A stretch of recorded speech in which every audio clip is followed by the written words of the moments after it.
नमस्कार। आज बात करेंगे साइबर क्राइम की, जिसमें शातिर साइबर अपराधी लोगों को नए नए तरीकों से जाल में फंसाकर ठगी की वारदातों को अंजाम दे रहे हैं। जैसे जैसे डिजिटल की ओर हम बढ़ रहे हैं, उसी तरह साइबर अपराधी भी ठगी के रोज नए नए तरीकों से लोगों को फंसाने में लगे हैं। शुरुआती दौर में मेवात से जुड़े क्षेत्र में इसकी शुरुआत OLX पर सामान बेचने के नाम पर धोखाधड़ी से शुरू हुई थी। फिर कभी मकान खुदाई में निकली सोने के ईंट बेचने के नाम पर ठगी की वारदातें सामने आने लगी। इसके बाद सेक्सटॉर्शन के नाम पर लोगों को लूटा गया और अब जो नया ट्रेंड है वह है डिजिटल अरेस्ट, जिसमें आपको सीधा कॉल कर आपको बताया जाएगा कि आपके नाम से कोई पार्सल बुक हुआ था जो पकड़ा गया है, उसमें ड्रग्स निकली है। कई मामले ऐसे सामने आए जिसमें कहा जाता है कि आपका बेटा दुष्कर्म के मामले में फंस गया है। कहीं मनी लॉन्ड्रिंग के मामले सामने आते हैं।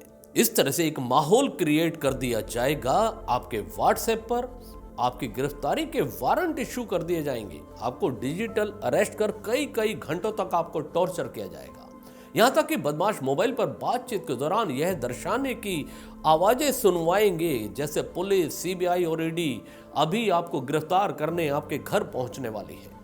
सोचिए, उस दौरान कहीं महिला तो कहीं बुजुर्ग जब इसमें फंसे होते हैं तो वह किसी भी तरह से उनके चंगुल से छूटना चाहते हैं। ऐसे में ठग किसी न किसी तरह अपने खातों में रकम ट्रांसफर भी करवा लेते हैं। ऐसे में आपको खुद अलर्ट रहने की आवश्यकता है। इस तरह की कार्यवाही कोई विभाग नहीं करता है, लेकिन इसमें जागरूकता के अभाव में साइबर अपराध रुक नहीं पा रहे हैं। अभी हाल ही में गुजरात पुलिस ने कंबोडियन डिजिटल अरेस्ट गैंग के लिए काम करने वाले एक 26 वर्षीय MBA स्टूडेंट चेतन कोकरे को देश में लौटते ही गिरफ्तार कर लिया। पकड़ा गया शख्स कंबोडिया के अंतरराष्ट्रीय गिरोह के लिए लोगों को डिजिटल अरेस्ट करवाने में कॉलर के रूप में काम करता था। आरोपी मुंबई का रहने वाला है, जो कुछ समय पहले दक्षिणी पूर्व एशियाई देश से भारत लौटा था। आरोपी चेतन कोकरे कुछ महीने पहले कंबोडिया गया था और चीनी और कंबोडियाई नागरिकों द्वारा चलाए जा रहे एक गिरोह में शामिल हो गया। यह भारत, पाकिस्तान और नेपाल से लोगों को ED, CBI, पुलिस या सीमा शुल्क का फर्जी अधिकारी बनने के लिए गिरोह से जोड़ता था, ताकि डिजिटल अरेस्ट के नाम पर अनजान व्यक्तियों से पैसों की वसूली की जा सके। कोकरे ने बताया कि वह मुंबई में MBA कर रहा है। वह जल्द ही पैसे कमाने के लिए कंबोडिया गया था, जहां जाकर वह साइबर अपराधियों के गिरोह में शामिल हो गया। गुजरात पुलिस चेतन के पीछे लगी हुई थी। करीब 3 महीने पहले अहमदाबाद में रहने वाले एक कामकाजी पेशेवर को शख्स का फोन आया, जिसने खुद को कोरियर फर्म का कार्यकारी बताया। उसने पीड़ित को बताया कि उसके नाम से बुक किया गया एक पार्सल पुलिस ने जब्त कर लिया है, क्योंकि उसमें ड्रग्स और पासपोर्ट थे। कॉल करने वाले ने पीड़ित को मुंबई साइबर क्राइम से बात करने के लिए कहा।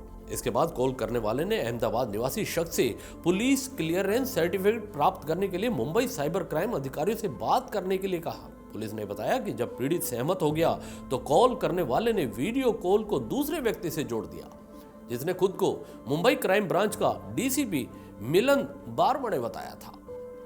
पुलिस की वर्दी पहने हुए फर्जी DCP ने पीड़ित को झूठे मामले में फंसाने की धमकी दी।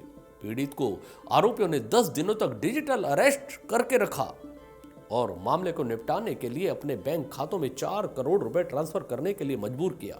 ठगे जाने का एहसास होने पर पीड़ित ने पुलिस से संपर्क किया।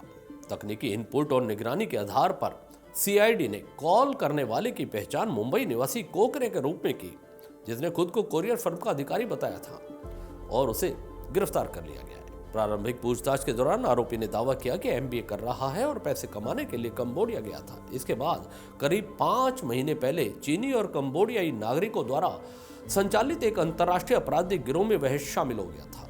गिरोह ने उसे 5 महीने में 10 लाख रुपए दिए थे। उसके मोबाइल फोन में एक वीडियो से पता चला कि कंबोडिया की एक इमारत में करीब 50 लोग इस रैकेट को चला रहे थे। गिरोह ने भारतीयों, पाकिस्तानियों और नेपालियों को पुलिस और अन्य सरकारी अधिकारियों के रूप में पेश करने के लिए काम पर रखा हुआ था, जहां से यह रैकेट चल रहा था। कुल मिलाकर देश में बढ़ रहे साइबर अपराधों के लिए हमें खुद जागरूक रहने की आवश्यकता है। डरने की आवश्यकता नहीं है। जागरूक रहें, अलर्ट रहें। इस खास में इतना ही। दीजिए इजाजत। नमस्कार। चैनल को भी सब्सक्राइब करना ना भूलिएगा। धन्यवाद।